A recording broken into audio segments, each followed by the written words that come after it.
Bonjour à tous, je vous souhaite la bienvenue dans cette vidéo de la pleine lune. Alors, cette pleine lune, on va la travailler en puissance, encore une fois, et en lien avec ce qui s'est passé depuis la nouvelle lune. Et j'ai été quand même drôlement bien inspirée d'avoir appelé la vidéo de la nouvelle lune, si vous vous en souvenez, tournant dans l'histoire, hein, parce qu'on est complètement dedans. C'était bien avant les allocutions présidentielles qu'on a eues le 12 juillet, et donc on est vraiment dedans et on va suivre ce mouvement pour comprendre l'aboutissement, parce qu'une pleine lune, c'est un aboutissement. On a semé des choses à la nouvelle lune, on prend des virages au premier quartier et à la pleine lune, c'est le moment de l'aboutissement, de la floraison, du dénouement, du dénouement de l'histoire.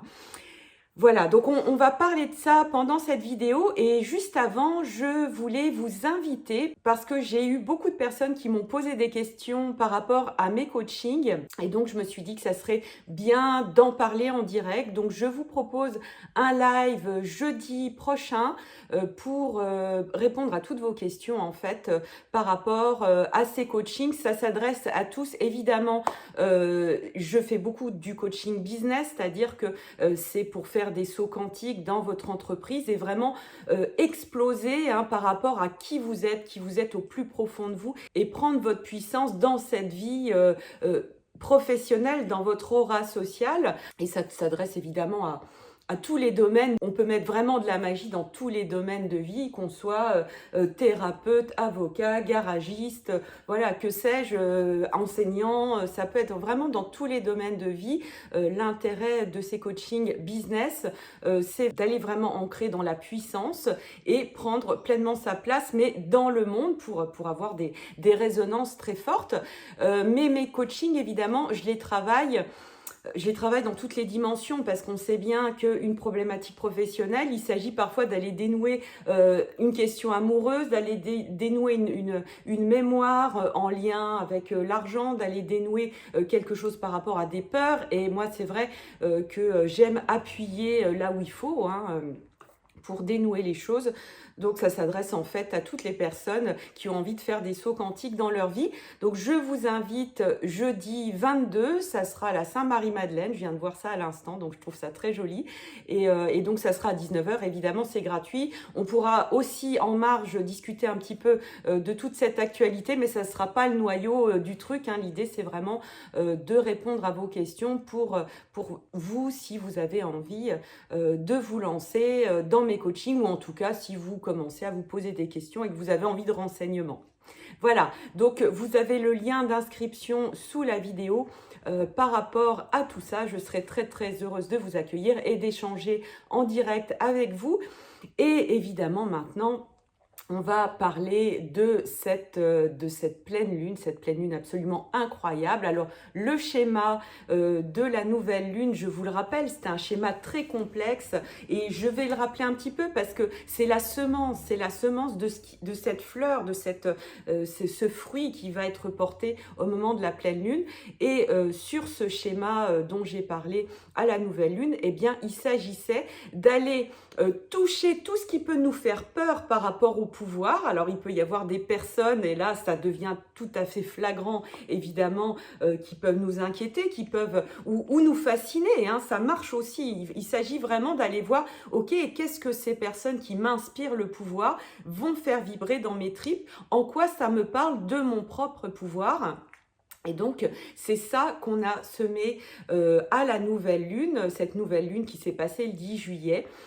Et puis, incroyable, on a eu ce premier quartier qui résonne exactement avec ce dont je vous ai parlé à la nouvelle lune, parce que pendant ce premier quartier, évidemment, il y a eu toutes ces manifestations.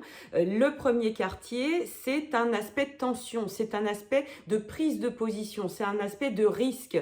On se risque à être soi-même finalement quand on s'engage dans le premier quartier, et on a vu effectivement ces manifestations, ces soulèvements populaires qui se sont passés le 17, pile au moment du premier quartier. La mécanique du ciel est absolument incroyable. Et donc, c'est par rapport à ce premier quartier, par rapport à ce qui a été dégagé à ce moment-là, parce qu'en fait, ces prises de position qui peuvent avoir lieu par rapport à ces manifestations, mais on peut trouver des résonances dans plein de domaines de vie. Il ne s'agit pas forcément de traiter uniquement la situation politique. Il ne s'agit pas de faire uniquement le focus là-dessus parce que cette question du pouvoir, elle prend dans tous les domaines de vie. On peut avoir dans notre famille quelqu'un qui incarne justement ce pouvoir, qui peut nous faire entrer dans des résonances de fascination, de peur. Et donc cette nouvelle lune, cette lunaison au sens large, elle nous invite à aller fouiller là-dedans. Plus on va faire cet ascenseur, plus on va aller voir, observer notre rapport au pouvoir tel qu'il nous est présenté par la vie dans le monde extérieur. Et encore une fois, ça peut être multiple, hein, ça peut être dans une association, effectivement, dans la famille, dans la vie amoureuse, par rapport à un enfant.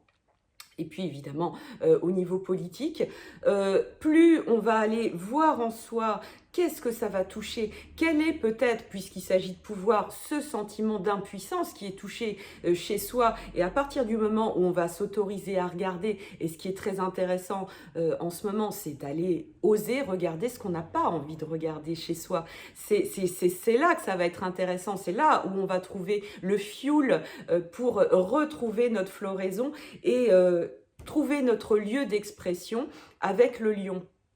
Parce que la pleine lune se passe dans l'axe Lion-Verseau, le soleil sera dans le signe du lion, la lune sera, donc la pleine lune, sera dans le signe du Verseau, et ça on va y revenir, parce que l'axe Lion-Verseau, pour la créativité, c'est extrêmement important. On est dans une lunaison ultra créative. Rien n'est inéluctable, rien n'est écrit. Moi, c'est vraiment le message que j'ai envie de vous passer. Moi, je ne fais pas du tout une astrologie prédictive. On me demande parfois, qu'est-ce que tu prédis pour? Mais moi, je prédis rien. Moi, je prédis rien du tout et je refuse de prédire parce que je propose une astrologie qui crée. Et là, on est effectivement dans cet axe Lion-Verseau qui est l'axe de la créativité.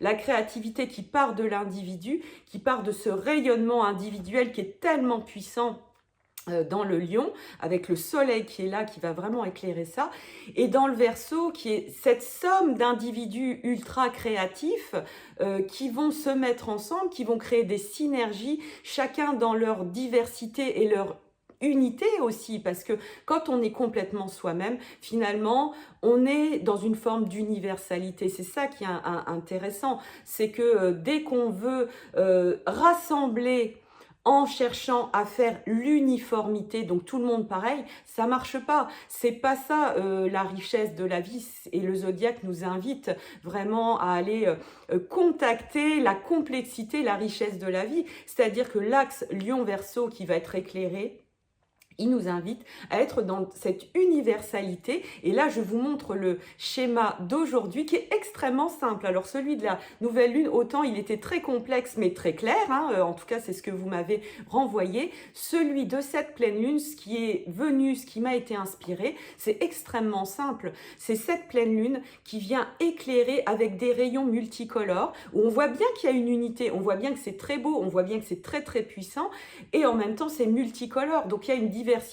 On est tous uniques, c'est pas un combat vacciné, non vacciné, hein. Je pense que vous avez bien compris qu'on n'est pas là, voilà, on se parle tous entre nous, il n'y a pas de souci par rapport à ça, c'est un problème d'une idéologie. Donc là on est encore dans le nœud sud Sagittaire, hein, qui travaille, et merci à tous les Sagittaires pour tout ce travail extraordinaire que vous faites, parce que votre vraie énergie, c'est pas justement ce prosélytisme et ce côté on va imposer la même chose à tout le monde. Ça, c'est vraiment le vieux Sagittaire qui doit voilà aller nettoyer ses vieilles mémoires.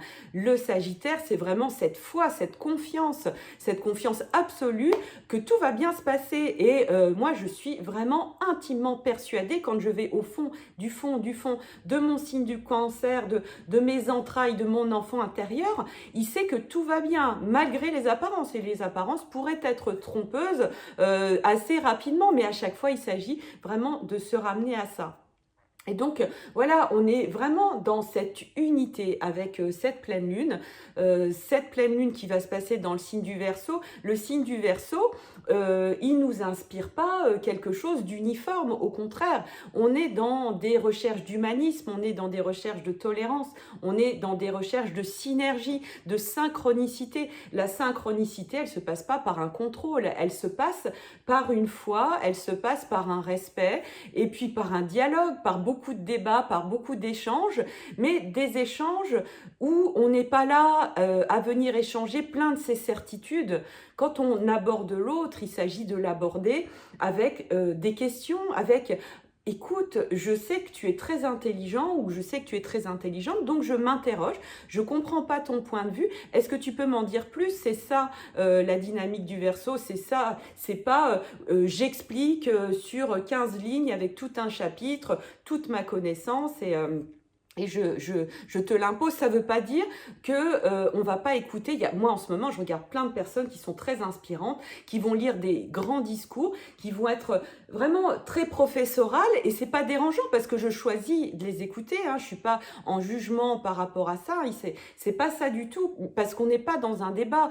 Quand on choisit d'aller être inspiré par quelqu'un, on est dans écouter parce que ça nous parle et que ça nous ouvre des horizons. Mais par contre, quand on va être dans son univers proche et qu'on va peut-être entamer des débats avec ce nœud nord qui se trouve dans le signe du Gémeaux, on va être vraiment drôlement inspiré d'aller dans le cœur et d'aller surtout dans l'interrogation et de ne pas imposer ses certitudes, même si on en a tout plein. C'est pas un problème d'avoir tout plein de certitudes, mais aborder l'autre avec un questionnement, avec un a priori positif, c'est absolument magique, c'est absolument incroyable. Et c'est ça qui fait le changement d'histoire, c'est ça qui fait le tournant dans l'histoire. C'est que c'est pas une confrontation entre les êtres, au contraire, c'est une ouverture. Et puis des fois, voilà, ça bloque un petit peu avant que ça se rencontre, on se cherche, et puis petit à petit, voilà, on va réussir à créer cette unité dans une intelligence. Et je trouve ça vraiment absolument fabuleux, exaltant, passionnant. C'est une grande aventure qu'on est en train de vivre. Il s'agit effectivement d'aller fortement nettoyer ses peurs et de s'autoriser à avoir peur surtout, hein, parce que si on veut mettre le couvercle dessus, eh bien ça ne durera qu'un temps, parce que la vie fait que ça va taper dedans un peu plus fort pour qu'on aille ou finalement ouvrir ce couvercle. Et derrière cette première couche de peur qu'on va rencontrer, on va rencontrer vraiment la puissance et le pouvoir créateur. Cette pleine lune, c'est vraiment ça, c'est l'ouverture au pouvoir créateur. Regardez, c'est absolument incroyable sur la carte. Cette pleine lune, elle se fait au milieu de Saturne et de Pluton. On a Pluton ici qui est en Capricorne et qui nous dit, voilà, on va aller à l'ADN de ce système, on va à l'ADN de ce sens.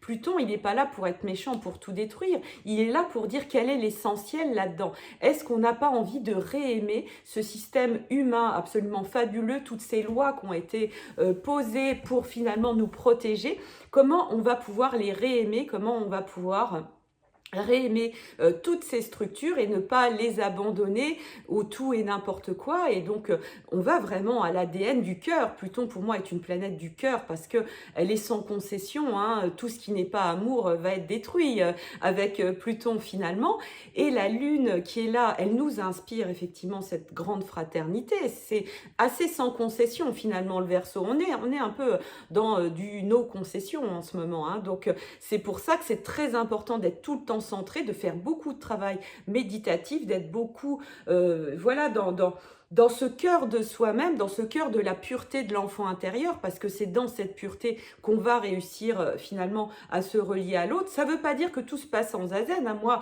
à titre personnel, mon enfant intérieur me dit que ma place, c'est aussi d'aller manifester quand je sens que c'est important d'aller manifester, et pas d'être en haut de ma montagne et de me dire tout va se régler par la méditation, même si énormément de choses se passent par la magie et la méditation, hein. Ça c'est évident, et les deux se répondent, les deux sont dans une efficacité absolument incroyable, hein. Il y a des vagues de lumière qui sont en train de se passer de manière absolument fabuleuse, et on a tout lieu vraiment d'avoir confiance tout en étant connecté à nos peurs, parce que c'est là encore une fois que le fioul est épuisé. Et donc on a ce Pluton d'un côté de la pleine lune, Et de l'autre, on a ce Saturne qui est en Verseau. Saturne en Verseau, il nous dit, ok, vous la voulez l'ère du Verseau, vous voulez cette ère de fraternité, de liberté, de joie, de vivre ensemble, de non-emprise, hein, d'absence de règles qui vont ne pas avoir de sens, qui vont être imposées,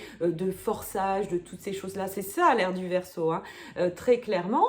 Bon, eh ben on va vous présenter le contraire. On va voir vraiment l'inverse de l'inverse de l'inverse pour que vraiment vous puissiez aller nettoyer dans l'ADN de ce que c'est d'un point de vue des lois, d'un point de vue de ce que vous vous imposez comme loi, parce que la liberté, finalement, c'est plein de lois, c'est ça qui est extraordinaire. Mais c'est pas des lois qui viennent de l'extérieur. Avec le Verseau, c'est chacun qui va se poser dans son enfant intérieur, dans ce qu'il y a de plus pur et de sain en soi, et c'est là qu'il y aura les réponses, et c'est là qu'on va tomber vraiment sur une universalité des règles de vie ensemble. Il n'y aura même pas besoin de se l'expliquer, c'est évident qu'on se traite avec respect, mais qu'on se pose des questions, et qu'on se dit quand on n'est pas d'accord, et qu'on avance ensemble, et qu'on le fait avec le cœur, et qu'on le fait dans le partage, et quand on n'a pas envie d'être ensemble, on n'y est pas, et ça, tout ça, c'est vraiment le Verseau. Donc Saturne va travailler dans les mois qui viennent très très fortement dans ce signe du Verseau. On est en train de créer ce monde tel que l'on veut. Alors c'est vrai qu'on parle souvent de 5D, il y a beaucoup de confusion. Oui, mais c'est quoi la 5D? Mais la 5D, c'est tout ce qu'on aime en fait. C'est pas un espèce de truc mièvre, aseptisé, où tout est bien, on est dans la paix. Non, c'est l'aventure, c'est l'intensité, c'est la création, c'est plein de tout ce qu'on aime en fait, tout ce qui nous rend heureux. Et finalement la passion aussi, ça nous rend heureux, donc ça fait partie aussi de ces montées vibratoires, de ces sauts quantiques extraordinaires à tous les niveaux. Et donc on va vivre vraiment tout ce qu'on aime, tout ce qui nous fait vibrer. On est tous différents à ce niveau-là, et on traverse des phases différentes. À un moment, il va y avoir notre expansion professionnelle qui va être très importante, et puis à un moment on va passer d'autres caps où ça sera autre chose. Bah, tout ça c'est de la 5D. L'important, c'est que ça se fasse évidemment au service du cœur, au service de l'humanité, et surtout au service de la planète, au service du beau qu'on a envie de créer sur Terre, parce que c'est évidemment, et ça Saturne, c'est ce qui nous inspire très très fort, ça suffit de faire n'importe quoi avec cette planète, c'est plus possible, ça suffit, cette cruauté par rapport aux sensibles, cette cruauté par rapport aux enfants, aux animaux, c'est plus possible. Donc ça, Saturne, il va nous le montrer, parce que nos enfants intérieurs le savent très bien. En tout cas, dans leur partie la plus pure, hein, ça ne veut pas dire qu'un enfant, ça ne peut pas être cruel. Hein. Moi, j'en ai vu en tant qu'instite des enfants qui étaient cruels, mais ils n'étaient pas dans le cœur de leur plus pur finalement, parce que on leur explique en 2 minutes que la fourmi qui vient d'écraser, bah, c'est un être sensible. Il leur faut 10 secondes pour comprendre. C'est hyper simple. C'est pour les réaligner dans leur... dans ce qui est sain, c'est hyper simple, c'est facile, c'est 2 mots, c'est dire, tu sais, c'est un être sensible. Ah ouais, je ne m'étais pas rendu compte, c'est juste ça. Et donc c'est ça, en fait, qu'on est en train de faire. On est en train de se rendre compte, et on est en train de se réveiller, on est en train de s'éveiller à tout ce qu'on a fait de pas bien, parce qu'on a fait beaucoup de choses, on a fait beaucoup de merde, hein, quand même, il faut le dire. Et donc voilà, il s'agit vraiment de s'aligner avec ça, de s'autoriser à se dire qu'il y a beaucoup de choses qui vont pas, et c'est ça qui va faire qu'on va vraiment créer. Et il y a une telle puissance qui est mise en œuvre que voilà, moi je n'ai aucun doute. Voilà pour cette inspiration de la pleine lune. Donc je vous retrouve jeudi 22 juillet pour ceux qui ont envie de me poser des questions sur mes accompagnements, sur mes coachings. Il y a plein de manières. J'ai plein de possibilités pour vous accompagner. Donc, je vous embrasse bien fort. Vous pouvez vous inscrire sous la vidéo. Ça sera à 19 h et vous pourrez le voir en replay si cette vidéo est passée au moment où vous avez cette info.